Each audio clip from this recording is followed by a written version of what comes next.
नमस्कार, आप देख रहे हैं सवाल आपका और आपके साथ मैं हूं कायनात अंसारी। कोरोना बेलगाम, क्या हो इंतजाम? ये सवाल आज एक बार फिर से हर और गूंजता नजर आ रहा है क्योंकि देश में कोरोना की दूसरी लहर बेकाबू है। देश में अब हर दिन संक्रमण के 1.5 लाख से ज्यादा केस सामने आ रहे हैं। मंगलवार रात संक्रमण के 1,85,248 नए मामले दर्ज किए गए। ये महामारी की शुरुआत से लेकर अब तक एक दिन में मिलने वाले संक्रमित लोगों का सबसे बड़ा आंकड़ा है। तो वहीं इस दौरान 1,025 लोगों ने अपनी जान गंवाई है। कोरोना की दूसरी लहर ने ऐसी तबाही मचाई है कि पिछले 7 दिन में 10 लाख से ज्यादा नए मामले दर्ज हुए हैं। इससे पहले 10 दिन में 10 लाख केस बढ़ रहे थे। चिंता की बात यह है कि नए मामलों के साथ साथ मौत का आंकड़ा भी तेजी से बढ़ रहा है। पिछले 7 दिन में 5,908 कोरोना संक्रमितों ने अपनी जान गंवा दी है। बीते 7 दिन में 5,900 से ज्यादा मौतें हुई हैं। कोरोना की बढ़ती रफ्तार ने देश की सरकारों की चिंता तो बढ़ा दी है और इस चिंता का ही नतीजा है कि कई राज्य सरकारों ने नाइट कर्फ्यू लगा दिया है। सीबीएसई बोर्ड ने 10वीं की परीक्षाओं को रद्द किया है तो 12वीं की परीक्षाओं को टाल दिया गया है। स्कूल फिर से बंद कर दिए गए हैं। वैक्सीनेशन अभियान तेजी से चलाए जाने का दावा सरकारें कर रही हैं। लेकिन इतना करने के बाद भी कोरोना की रफ्तार लगातार तेज हो रही है। क्यों? आखिर इसकी वजह क्या है? कोरोना नियमों के प्रति लोगों की लापरवाही या केंद्र और राज्य सरकारों का कोरोना गाइडलाइन पालना पर दोहरा मापदंड?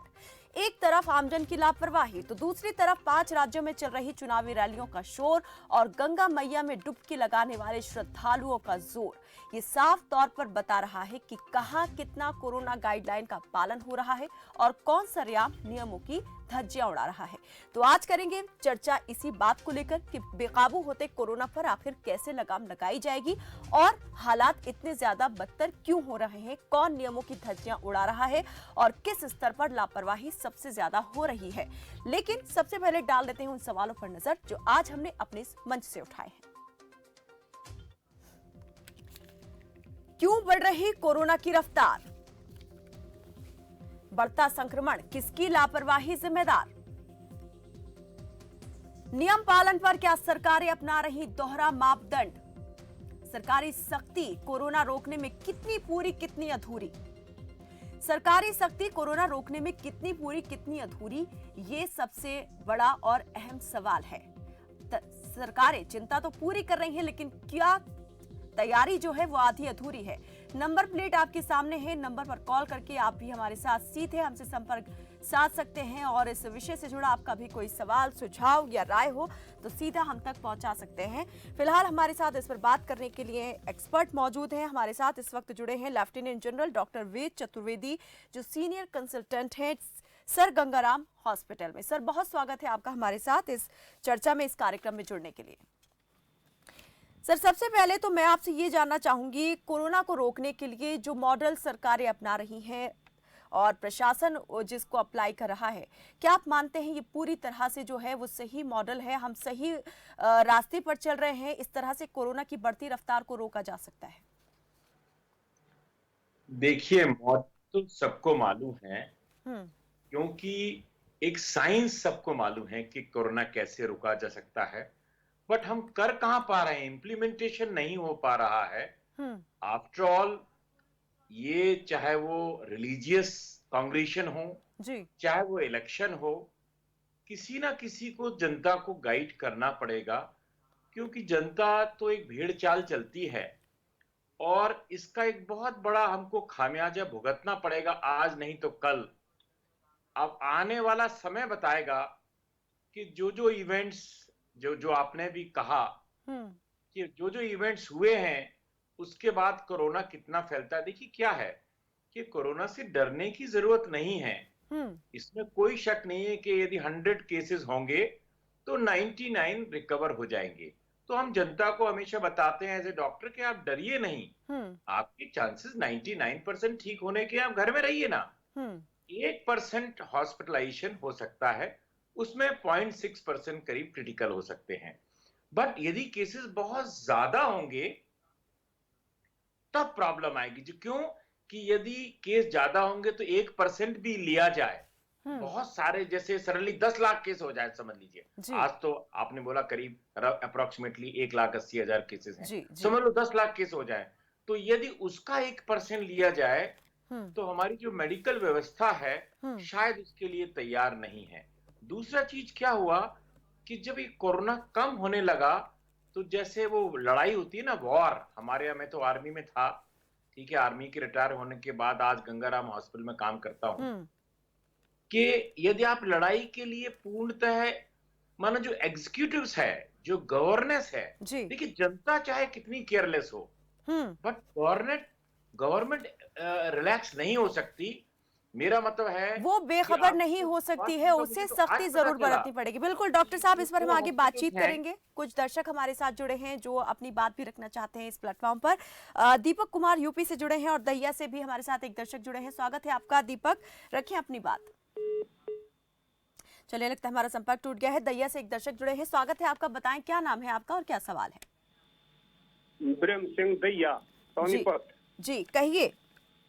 हाँ, मेरा कहना ये है कि ये जो कोरोना है जी, ये मोदी की देन है, मोदी ही जिम्मेवार है इसके लिए, क्योंकि ये मोदी का पूरा परिवार गद्दारों की पार्टी है, ये जल्लादों की पार्टी है, यही इसके लिए जिम्मेवार है और यह देश की जनता इनको बख्शेगी नहीं।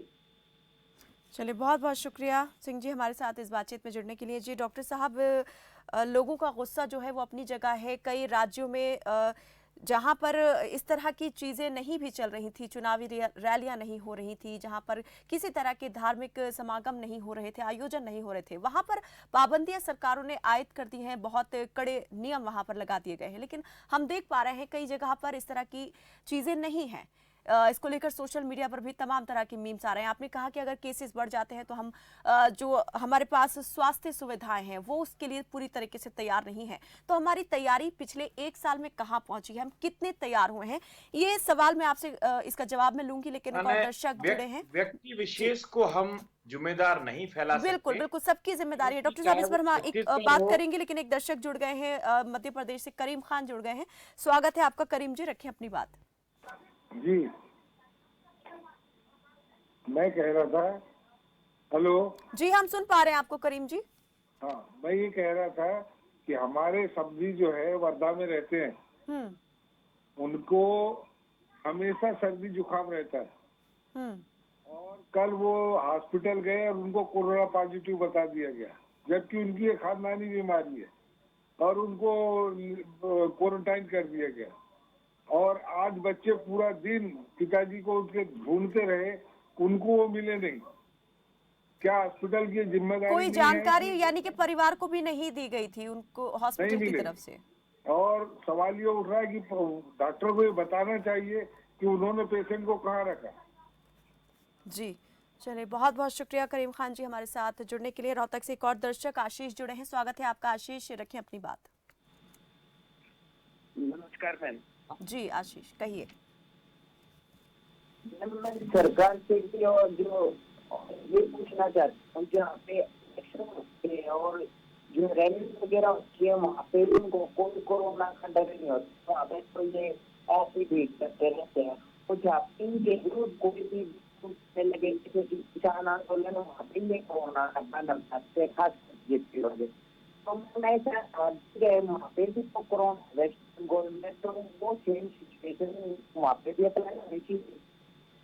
चलिए, बहुत बहुत शुक्रिया आशीष। हम आपकी पूरी बात तो नहीं समझ पाए, तकनीकी कोई दिक्कत आ रही थी और डॉक्टर साहब से हम इन तमाम सवालों पर बात भी आगे करेंगे। तो कोरोना का कोहराम है और इस कोहराम से निपटने के लिए क्या इंतजाम है, चर्चा जारी रहेगी। रुकते एक छोटे से ब्रेक के लिए, जल्द लौटते हैं।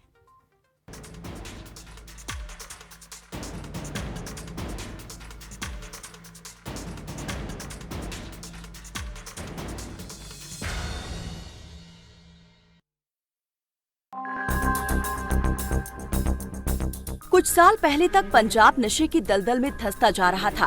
युवा अपनी जवानी नशे में उड़ा रहा था। ऐसे समय में कैप्टन अमरिंदर सिंह ने प्रदेश की कमान संभाली और पंजाब पुलिस के साथ मिलकर शुरू हुआ युद्ध नशे के विरुद्ध। ड्रग्स ਦੇ ਉੱਪਰ ਅਸੀਂ ड्रग्स ਦੇ ਉੱਪਰ ਬੜੀਆਂ ਪ੍ਰਾਪਤੀਆਂ ਕੀਤੀਆਂ ਨੇ। ਉਹਦੇ ਵਿੱਚ we have been able to break the backbone. So drugs we are in a very good situation at the moment. ਅਸੀਂ ਇਹਨੂੰ ਹੋਰ स्ट्रेंथन कर रहे हैं।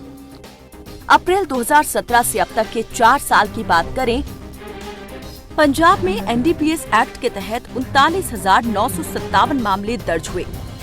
तस्करी में लिप्त 51,184 से ज्यादा आरोपी गिरफ्तार हुए। 165 करोड़ से ज्यादा की संपत्ति जब्त की गई। ड्रग तस्करों से 1757 किलोग्राम हेरोइन पकड़ी गई। इसके अलावा स्मैक, गांजा, चरस आदि नशे की भारी खेप पकड़ी गई और नशा तस्करी में 50% की कमी आई। पंजाब सरकार ने डेपो प्रोग्राम लॉन्च किया। ये डेपो 10 लाख से ज्यादा लोगों तक पहुंचे। बडीज प्रोग्राम लॉन्च किया गया। इसके तहत छात्रों को नशे के प्रति जागरूक किया जाता है। इस सख्ती ने नशा तस्करों की कमर को बुरी तरह से तोड़ दिया। तो उधर नशे के आदी लोगों को भी पंजाब सरकार ने संभाला और दूसरे मोर्चे की लड़ाई भी जीती। बड़े बदलाव के संकेत इस बात से मिलते हैं कि नशे से होने वाली मौत के आंकड़े भी तेजी से नीचे आए हैं। ਜਿਹੜੀਆਂ ਕੁਝ ਮੌਤਾਂ ਹੋ ਜਾਂਦੀਆਂ ਸੀ ਡਰੱਗਸ ਦੇ ਕਾਰਨ ਤੇ ਉਹਨਾਂ ਦੇ ਮੌਤਾਂ 'ਚ ਵੀ ਬਹੁਤ ਕਮੀ ਆਈ ਹੈ। ਜਿਵੇਂ ਪਿਛਲੇ ਸਾਲ ਜੇ 47 ਮੌਤਾਂ ਸਨ ਤਾਂ 2018 'ਚ 111 ਸੀਗੀਆਂ। ਪਿਛਲੇ ਸਾਲ 47 ਹੋਈਆਂ, ਸਾਲ 19 ਮੌਤਾਂ ਹੀ ਅਨਫੋਰਚੂनेट मौतें हुई हैं। सही सोच और मजबूत इच्छा शक्ति से कदम उठाया जाए तो परिणाम सकारात्मक ही होते हैं। नशे के खिलाफ पंजाब सरकार की लड़ाई ने इस बात को साबित कर दिया।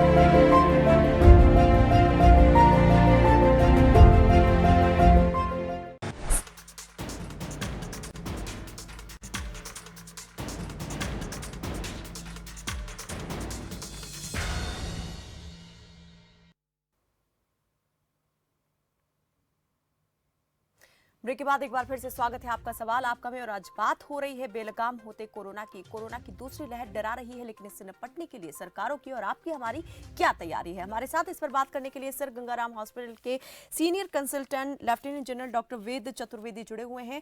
एक बार फिर से मैं आपका स्वागत करती हूँ बहुत बहुत डॉक्टर साहब। और आपसे जैसे हम सवाल पहले ये कर रहे थे ब्रेक पर जाने से पहले कि 1 साल बीत चुका है, हमारी तैयारी कहाँ तक पहुँच पाई है? जैसे अभी हमारे साथ एक दर्शक जुड़े थे मध्य प्रदेश से, उन्होंने कहा कि उनके किसी रिलेटिव को हॉस्पिटल में इस तरीके से एडमिट कर लिया गया और जानकारी तक परिवार को नहीं दी गई। आप मान रहे हैं कि अभी तक जो हमारा सिस्टम है मेडिकल, वो इस तरीके से तैयार नहीं हो पाया है कि हर एक को सुविधा मिल सके? कोई एक नियम तय नहीं हो पा रहा है, अलग अलग तरीके से अलग अलग चीज़ों को लेकर आगे बढ़ा जा रहा है। कायनात इतना दूर जाने की जरूरत नहीं है। इसी दिल्ली में क्या इंतजाम है बताइए? मध्य प्रदेश से छोड़ दीजिए जी। क्या हमने कोई कोविड हॉस्पिटल बना पाए? यदि हमने कोविड हॉस्पिटल 4 कोविड हॉस्पिटल बना पाते, डेडिकेटेड कोविड हॉस्पिटल बना पाते, तो हमको जो एग्जिस्टिंग हॉस्पिटल्स को परेशान करने की जरूरत नहीं थी। ये एक कोविड हॉस्पिटल बनाने की जरूरत थी जो चाइना ने करके दिखाया है। हम कर सकते थे इस काम को।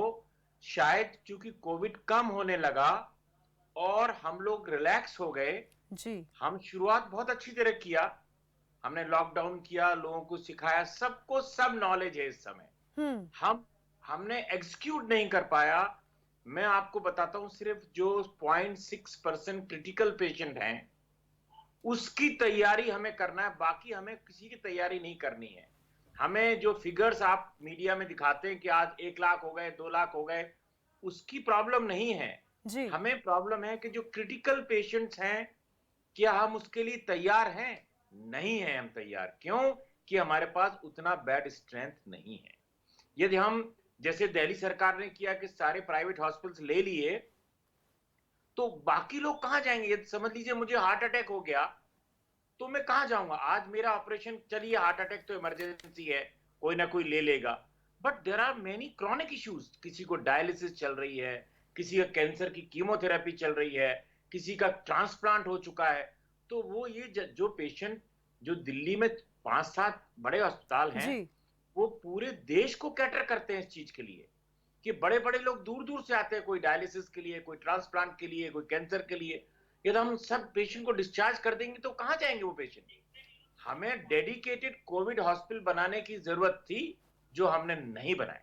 और इस तैयारी में कहीं ना कहीं हमारी सरकारें जो है वो चूक गई हैं। इस पर बातचीत हमारी आगे जारी रहेगी। डॉक्टर साहब रुकते हैं एक छोटे से ब्रेक के लिए, बने रहे हमारे साथ, देखते रहें खबर फास्ट।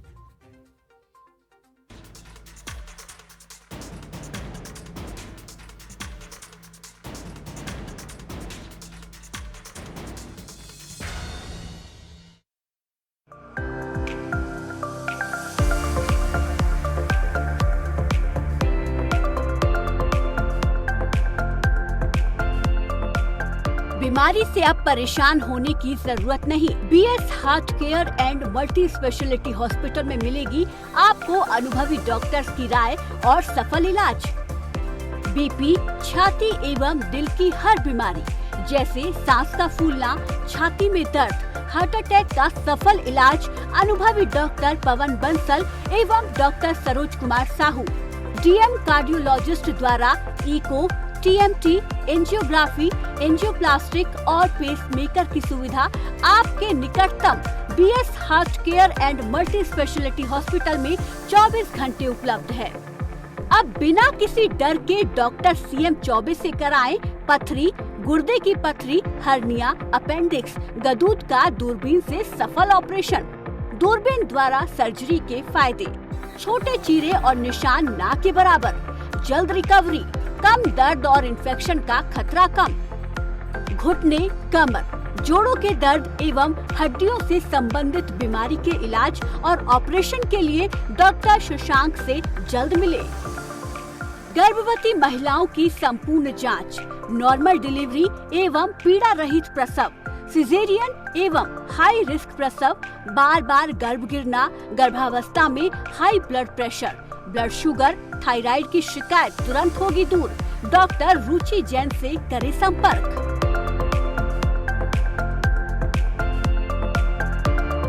Mobile number 01744226227, 09138775544।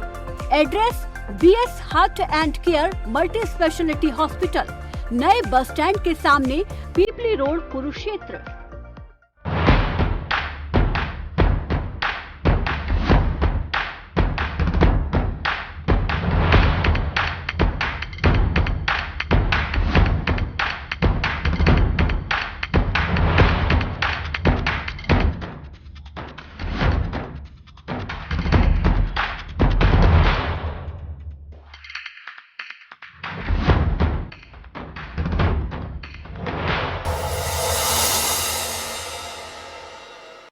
समय जो तेजी से बदल रहा है, इस तेजी से बदलते समय के साथ बदलती है दुनिया तेजी से।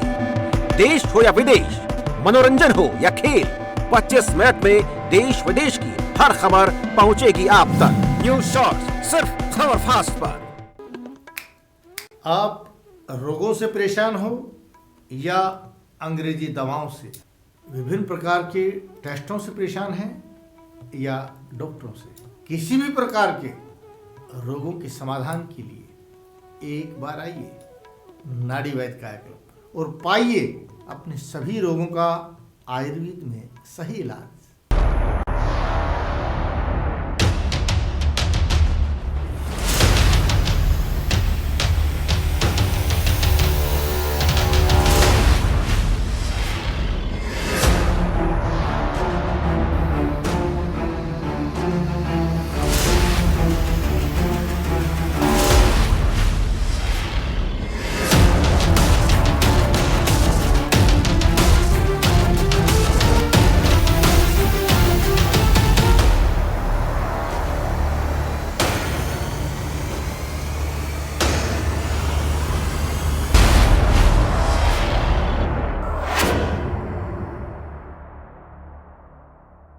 सेहत से जुड़ा हो कोई भी सवाल, विशेषज्ञ बताएंगे समाधान।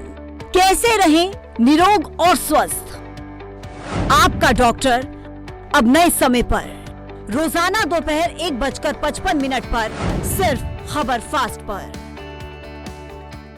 पंजाब जो कुछ साल पहले तक अपराध और खौफ के साए में जी रहा था, युवा अपराध के दलदल में अपनी जवानी गंवा रहा था, अब वहां बदलाव की हवा ने दस्तक दी है। काफ़ी कम होया गैंगस्टर्स से पिछले 3-3.5 साल दे विच काफ़ी हद तक काबू पा लिता गया है। बाकी करीब 3000 तो वध बंदे फड़े गए हैं जिहड़े गैंगस्टर सन। 2017 में कैप्टन अमरिंदर सिंह मुख्यमंत्री बने और फिर सबसे पहले राज्य के लोगों में से डर के माहौल को खत्म करने के लिए दिन रात जुट गए। We have got modules which we have busted, militants, gangsters, etc. 333 things have been busted. Terrorists, gangsters arrested 3,472. Rifles which we have got, AK-47, MP9, MP5, 315, etc. 198. Revolvers, pistols, 1,807. Hand grenades, 38. सरकार यही नहीं रुकी। Gangsters को काबू करने के लिए CM Amarinder Singh की अगुवाई में संगठित अपराध नियंत्रण इकाई का गठन किया गया। 37 आतंकी मॉड्यूल का भांडाफोड़, 221 आतंकी गिरफ्तार, 2,687 गैंगस्टर्स गिरफ्तार या निष्प्रभावी, 1928 हथियार और 38 हथगोले बरामद, 10 ड्रोन और 26 विदेशी हैंडलर्स पकड़े गए। अब पंजाब मजबूत राजनीतिक इच्छा शक्ति और सतर्क और सुदृढ़ पुलिस प्रशासन की बदौलत एक सुरक्षित माहौल में दिन रात विकास की नई ऊंचाइयां छू रहा है।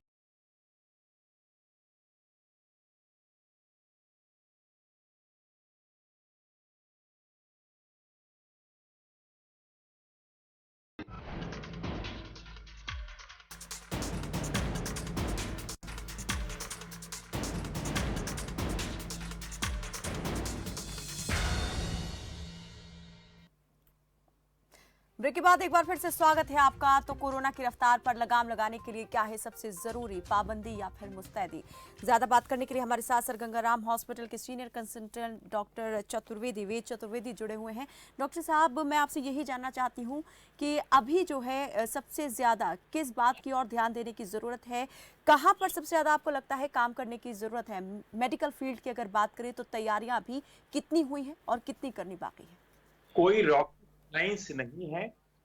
डॉक्टर्स हमारे बहुत अच्छे मौजूद हैं, नर्सेज बहुत अच्छे मौजूद हैं। हमें बेड का अरेंजमेंट करना है ताकि एक पेशेंट यहाँ वहां ना भटके, एक सिंगल वेबसाइट पे, दिल्ली गवर्नमेंट की वेबसाइट पे जाए, और हर शहर में एक वेबसाइट होनी चाहिए जहां वो जाए और देखे किस हॉस्पिटल में बेड अवेलेबल है और वहां बेड मिले। वो एक जंगली जानवर की तरह यहाँ वहां ना भटकता रहे बेचारा कि मैं इस यहाँ बेड मिलेगा, कि मैं अपने मामा को बोलूं कि चाचा को बोलूं।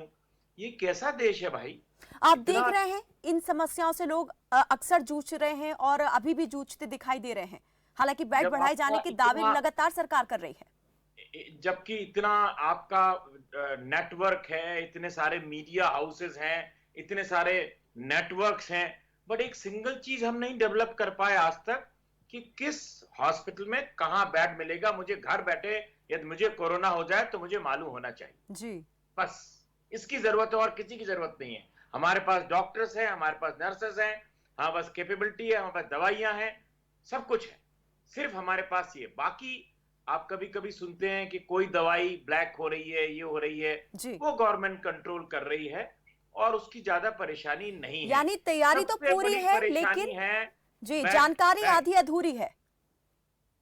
जब तक मीडिया इस पे नहीं करेगा कि भाई बेड अवेलेबिलिटी के लिए एक मीडिया हाउस ही आगे आ जाए जी, एक मीडिया हाउस आगे आ जाए कि भाई मैं सब इंफॉर्मेशन कलेक्ट करूंगा और बताऊंगा कि बेड अवेलेबल है कि नहीं। जी बिल्कुल, हर एक को यहाँ पर अपनी जिम्मेदारी तय करनी होगी, तभी जो है हम इस महामारी से जंग जीत सकते हैं। बहुत बहुत शुक्रिया डॉक्टर वेद चतुर्वेदी हमारे साथ इस बातचीत में जुड़ने के लिए। तो जिंदगी सभी की कीमती है, लेकिन इसे बचाने के लिए सरकार और प्रशासन के साथ हम और आप क्या कर रहे हैं, ये बात ज्यादा मायने रखती है। अगर यूं ही हर कोई अपने स्तर पर लापरवाही करता रहा तो हालात और ज्यादा बिगड़ जाएंगे, और इसके लिए सिर्फ सरकार या प्रशासन ही नहीं बल्कि हर वो शख्स जिम्मेदार होगा जिसने नियमों का पालन नहीं किया है। फिलहाल के लिए मेरे साथ बस इतना ही। आप देखते रहें खबर फास्ट। नमस्कार।